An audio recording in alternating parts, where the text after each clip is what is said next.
अस्सलामुअलैकुम ख़वातीन व हज़रात, आफ्ताब अहमद आपके साथ मौजूद हैं।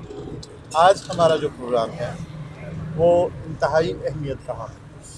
आज के प्रोग्राम में हम लोग डिस्कस करने जा रहे हैं जोड़ों के प्रॉब्लम्स। पिछले प्रोग्राम का जो फ़ीडबैक लोगों ने दिया वो बच्चों के जो मसाइल के ऊपर हम लोगों ने बात की, चेस्ट इन्फेक्शन के मुतालिक बात की थी और जो लोगों का गला ख़राब होने के मुतालिक बात की थी। तो बड़ा लोगों ने पसंद किया और लोगों ने फ़ीडबैक दिया कि जी जिस तरह आप लोग चल रहे हैं और जिस तरह आप लोग पसंद कर रहे हैं तो इसी तरह इस प्रोग्राम को कंटिन्यू रखा जाए।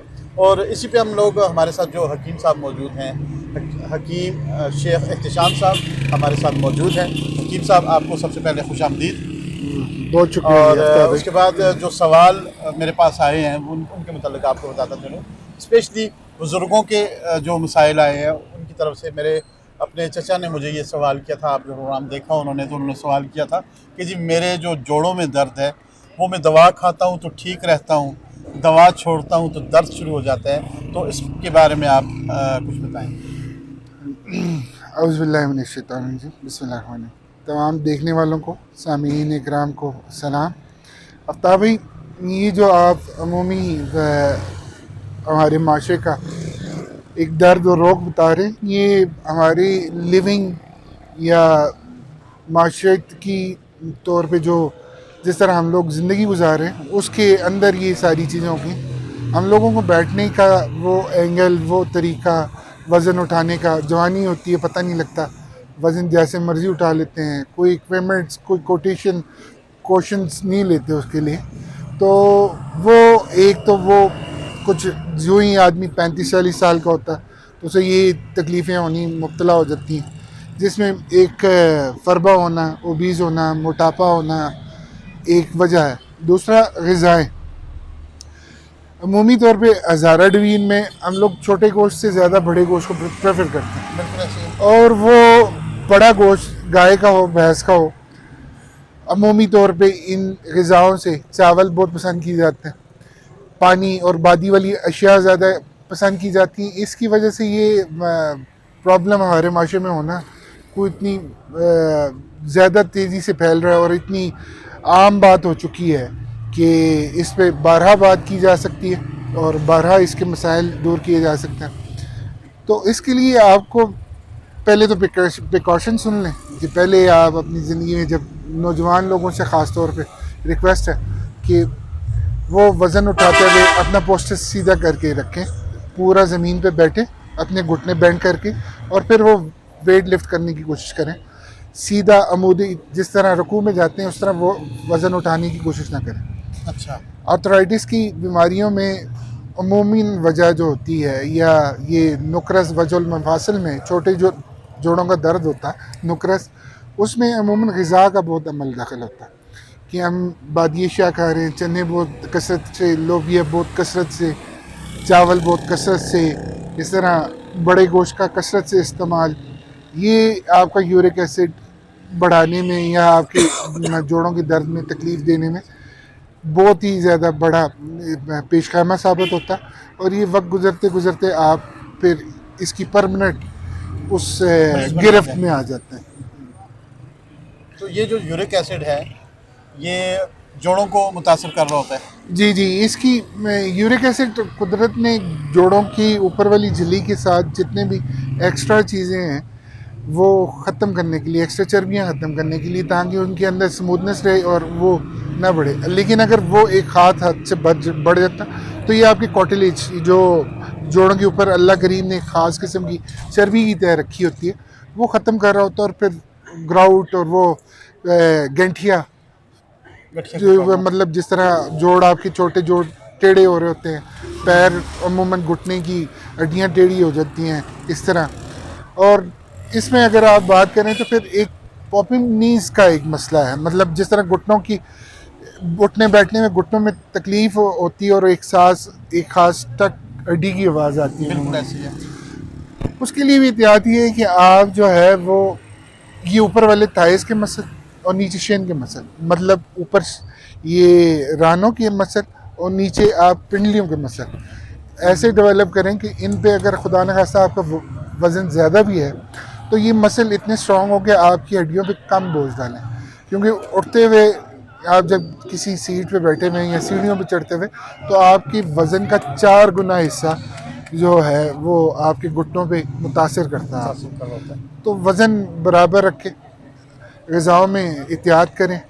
और अमूमी तौर पे मैं आपको इसकी रेमेडी भी बता देता हूँ कि अमूमी तौर पे ये दवाई मिलती है, वो सुरंजा, कुर्से सुरंजा, अमदद की और करशी की, सुरंजीन गोलियाँ करशी की, कुर्से वेज सुरंजा अमदद की मिलती हैं।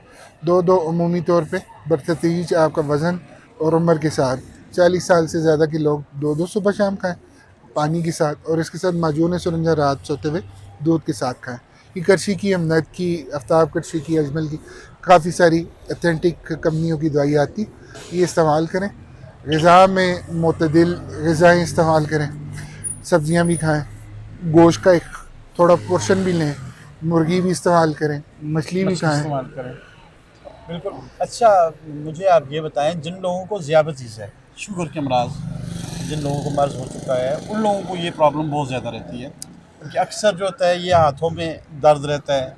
और बाज़ औक़ात अब मेरे चचा हैं, तो जब तक रात को उनको हम खूब अच्छी तरह उनकी मालिश नहीं कर लेते, दबा नहीं लेते, तो वो सो नहीं सकते। जैसे वो एक लफ्ज़ बोलते थे, मुझे अचबी है। उसकी एक ख़ास वजह ये है कि उनके पट्टों में खून की उतनी जितनी गर्दिश होनी चाहिए वो कम हो रही होती है। बतदरीज उम्र के साथ साथ आपकी माइक्रो वेसल्स, छोटी वरीदें, उनमें खून की जो दौरानी होता है वो कम हो रहा होता है। इसकी वजह से ये उमूमन होता है। इसका एक आपको सिंपल लॉजिक, एक छोटा सा हल बता देते हैं। जैतून का तेल ले लें, मालिश वाला अलहदा आता है, एक्स्ट्रा वर्जिन पीने के लिए होता है, और जो पॉमिस होता है वो हमेशा मालिश के लिए इस्तेमाल किया जाता है। ये जहन में रखिएगा कि कोई भी शख्स पॉमिस पीने से बेहतर है कि वो ना पिए, तो एक्स्ट्रा वर्जिन जो ऑयल होता है वो जैतून का, वो इस्तेमाल करें। तो वो रात सोते हुए अच्छी तरह थोड़ा सा गर्म कर लें, और अच्छी तरह जिन हिस्सों में तकलीफ़ है वहाँ पे मालिश करें, कपड़ा लपेटे, उससे फ़ायदा होगा। ये एक एहतियात है। जिस्म का वो हिस्सा जहाँ पे तकलीफ़ हो रही है, मतलब नीज़ में है तो क्लिप बैंडेज मिलती हैं या पट्टियाँ मिलती हैं, तो वो चढ़ा के रखे। लोगों की कोहनियों में दर्द होती हैं, कंधों में दर्द होती है। और दूसरा, हमारे यहाँ गर्म हमाम का कोई सिस्टम नहीं है। अमूमी तौर पे आपने तुर्की के वो देखे होंगे, और या आप पाकिस्तान में ये मुगलिया सल्तनत के बनाए हुए महलात देखें, तो इनमें एक बड़ा टप होता है जो लियासी मस्जिद में किसी दफ़ा बचपन में हमने देखा था। वो एक बड़ा सा हौज़ जिसके अंदर लोग पानी, वैसा हौज़ होता है, और उसके अंदर गर्म पानी, ये एक थेरापी होती है। अगर आप घरों में क्योंकि ये अफोर्ड नहीं कर सकते तो बड़ा टप ले लें, बड़े साइज़ का, और अमूमन गर्म, जितना गर्म बर्दाश्त कर सके पानी, उनके अंदर बैठने से इन छोटी छोटी अमराज में, इन छोटी छोटी तकलीफ़ों में आपको फ़ायदा होगा। जो छोटी नौजवान उम्र के लोग हैं वो इसमें मुब्तला नहीं होंगे। और बड़े लोगों के लिए भी ये है कि वो गर्म पानी का, वो जिस तरह, एक तो हमारे घरों में एक आपने देखी होगी रबड़ की बोतल होती जिसके अंदर पानी रख के गर्म करके रखते हैं टकोर के लिए, तो उससे बेहतर ये होता है कि आप गर्म पानी से उस जगह को धोएं, गर्म पानी से उसे मुसलसल उसके ऊपर बहाएं, और उसके ऊपर लपेटें को कपड़ा, और गर्म जगह पे बैठें, तो इंशाल्लाह इससे आपका फ़ायदा होगा। दवाइयों से बेहतर ये होता है कि वो दवाइयाँ, एक तो आप जब खा रहे होते हैं कोई भी किसी किस्म की भी एलोपैथिक दवाइयाँ खा रहे हैं या होम्योपैथिक या हर्बल, उससे मैदा डिस्टर्ब होने लगे था। तो कोशिश करेंगे, दवाइयों से बेहतर ये होता है कि आप जो उसके साथ एहतियाती तदबीर हैं, जिस तरह आप जब तक ज़्यादा जिस मसल को ज़्यादा मूव करेंगे उसके साथ के जो जॉइंट्स होंगे वो भी स्ट्रॉन्ग होंगे, और ज़्यादा चलने से, ज़्यादा एक्सरसाइज से, वर्जिश अपनी ज़िंदगी का हिस्सा बनाएं, ताकि आप उमूमी तौर पर बड़ी उम्र में ये इन तकलीफ से छुटकारा हासिल करें, या आपको ये ना हो। एक और जो अभी आप कह रहे थे, कभी कभार होता ये था कि कुछ टाइम पहले वालिदा जब हयात थी, तो हम लोग कोई काम कर लेते तो हमारे जोड़ों में दर्द शुरू हो जाता। हमारे जो हम बचपन की बातें कर रहा हूँ, तकरीबन आज से 15-20 साल पुरानी बात कर रहा हूँ, तो दर्द हो शुरू हो जाता।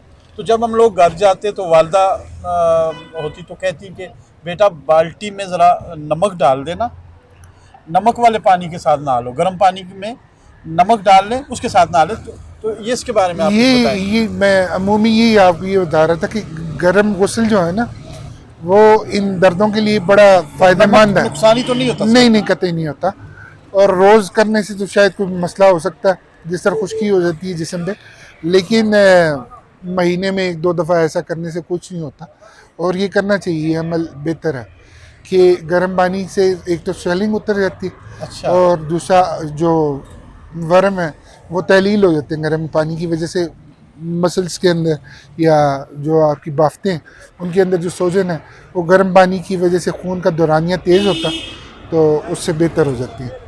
अच्छा। और अमूमी तौर पे आपने हमारे बचपन में एक और चीज़, क्योंकि गांव में से अक्सर कोई ना कोई ले आता था, सिमलू खाते थे। और ये सिमलू जोड़ों के दर्दों के लिए एक लोकल रेमेडी आपको मैं सजेस्ट कर रहा हूँ कि 1 चम्मच रात सोते हुए खाएं, तो उससे भी अल्लाह करीम आपको छिलका होता है उसको पीस के? जी, छिलका, जड़ों का छिलका होता है ऊपर से, उसको पीस के ये बिल्कुल सिंपल हमारे हज़ारे के हिसाब से एक आराम से मिलने वाली चीज़ है। और बाज़ दफ़ा तो आपको ख़रीदना भी नहीं पड़ता, गाँव में से मिल जाता किसी ना किसी के घर में। वो उस वक़्त, क्योंकि अभी बात पुरानी आप कर रहे हैं तो थोड़ा सा कि उस वक़्त ये होता था कि मुर्गी के गोश्त में सुमलू डाल के कड़वा होता था। हाँ जी, कड़वा होता था, वो हमें वालदा देती वो थी। देसी घी के अंदर भून के। और एक बड़ा ये एक तो रेमेडी थी अंदर की, जो भी चोट वगैरह होती थी उससे भी बेहतरी हो जाती थी। और ये क्योंकि हम अपने असल से दूर हो गए हैं तो ये मसाइल हमारे साथ, हम लोग अब नए हो गए हैं। आपने देखा होगा अपने गांव में 80-90 साल का बाबा भी ठीक था, क्योंकि वो नेचर के करीब थे। अच्छा। वो बुजुर्ग नहीं लगते थे। स्टीराइड हम लोग बहुत ज़्यादा इस्तेमाल कर रहे हैं, और स्टीराइड से ये होता है कि जोड़ों में तो फिर फौर आराम हो जाता है, तो हम स्टीराइड से कैसे बच सकते हैं? देखें, एक आम जनरल पब्लिक के लिए स्टीराइड और आम दवाई में फ़र्क करना मुश्किल है।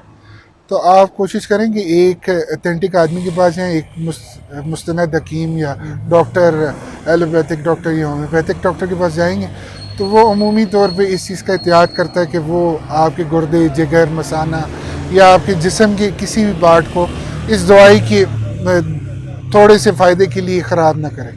तो आप जाएंगे इंशाल्लाह किसी अथेंटिक बंदे, सर्टिफाइड डॉक्टर के पास, हकीम नॉलेज के पास, तो इंशाल्लाह आपको ये तकलीफ़ें नहीं होंगी।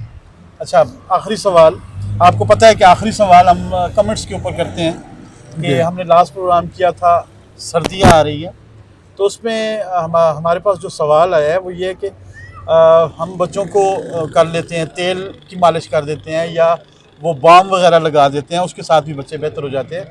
और दूसरा ये था कि जोशांदा, जी बच्चों को क्या कितना जोशांदा देना चाहिए या नहीं देना चाहिए? जी, एक तो ये आजकल इंस्टेंट जोशांदे आए हुए, करशी का भी है और मरहबा और लसानी वगैरह काफ़ी सारा, वो भी बना के दे सकते हैं। लेकिन मैं आपको जो सजेशन मैंने आपको पिछली दफ़ा वो दालचीनी, लौंग और उसका दिया था, इस दफ़ा एक और सजेशन के साथ आया हूँ कि आप मुलट्ठी का कावा बना के पी सकते हैं गला ख़राब रहने की वजह। और तूत से शहतूत होते हैं, शहतूत दें। बाज़ औक़ात तो ये होता है कितनी ज़्यादा खांसी होती है कि बच्चे खांस के बुरा असर हो जाता है, सारी रात खांसते रहते हैं। इसके लिए एक और आसान सा एक हल बता रहा हूँ, 4 से 5 ड्रॉप्स आप मछली के तेल के, खाने वाले मछली के तेल के ले लें, और ये आपको एक तो सर्दी से बचाएंगे, दूसरा गले में जल्द से जल्द जो सोजिश है उसे तहलील करने में फ़ायदा देंगे।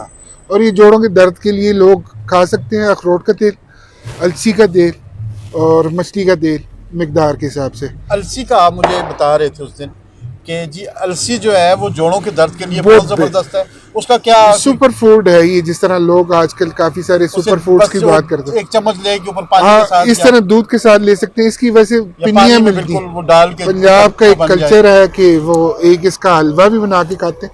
आप पीस के रख लें और हलवे पे डाल के भी खा सकते हैं। अच्छा, आसान सा तरीका, सूजी का हलवा, आम जो सूजी का हलवा घर बनाते हैं, आपने रखा वो हफ्ते में 1-2 दफ़ा या रोज़ खा सकते हैं? रोज़ खा सकते हैं। रोज़ खाना चाहें तो सूजी के हलवे से बेहतर है जौ के दलिए में रोज़ खाएं।